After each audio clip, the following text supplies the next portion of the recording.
অতিরিক্ত দামের ফলে দিন দিন হাতের নাগালের বাইরে চলে যাচ্ছে স্বর্ণ। আকাশ ছোঁয়া দামের কারণে হতাশ অনেকের মনেই ঘুরপাক খাচ্ছে নানান প্রশ্ন। স্বর্ণের বাজারে অস্থিরতার কারণ কি? অন্যান্য দেশের সঙ্গে বাংলাদেশের স্বর্ণের দামের তফাৎ কতটা?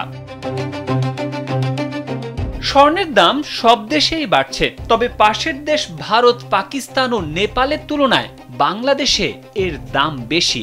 ২ বছরের ব্যবধানে বাংলাদেশে এই ধাতুর মূল্য বেড়ে প্রায় দ্বিগুণ হয়েছে। বাংলাদেশ জুয়েলার্স অ্যাসোসিয়েশন বা বাজুসের তথ্য অনুযায়ী ২০২৩ সালের সেপ্টেম্বরে প্রথমবারের মতো ২২ ক্যারেট স্বর্ণের দাম লাখের ঘরে পৌঁছায়। খাত সংশ্লিষ্টরা বলছেন, বিশ্ব অর্থনীতির সঙ্গে স্বর্ণের দাম নিবিড়ভাবে যুক্ত, অর্থাৎ যুদ্ধ কিংবা অর্থনৈতিক মন্দা পরিস্থিতি তৈরি হলে এর দামে এক ধরনের প্রভাব পড়ে। এ নিয়ে একটি প্রতিবেদন করেছে বিবিসি বাংলা।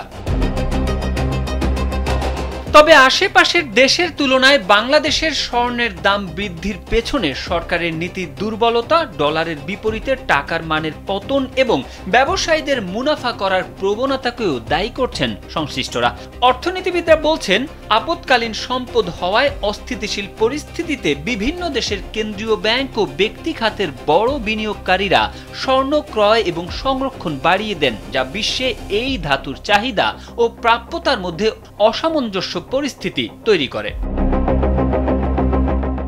ব্যবসায়িক ওয়েবসাইট ফোর্বসের মতে, বাহরাইন, কুয়েত, মালয়েশিয়া, ওমান, কাতার, সৌদি আরব, সিঙ্গাপুর, দুবাই, আমেরিকা এবং পেরুতে অন্যান্য দেশের তুলনায় স্বর্ণ সস্তায় পাওয়া যায়। তবে বাংলাদেশের স্বর্ণের দাম অন্যান্য দেশের তুলনায় বেশি বলেই অভিযোগ রয়েছে। এমনকি ভারত, পাকিস্তানের মতো দেশগুলোর থেকেও সংখ্যাটি অতিরিক্ত, যদিও এটি সঠিক নয় বলে দাবি এই খাতের ব্যবসায়ীদের।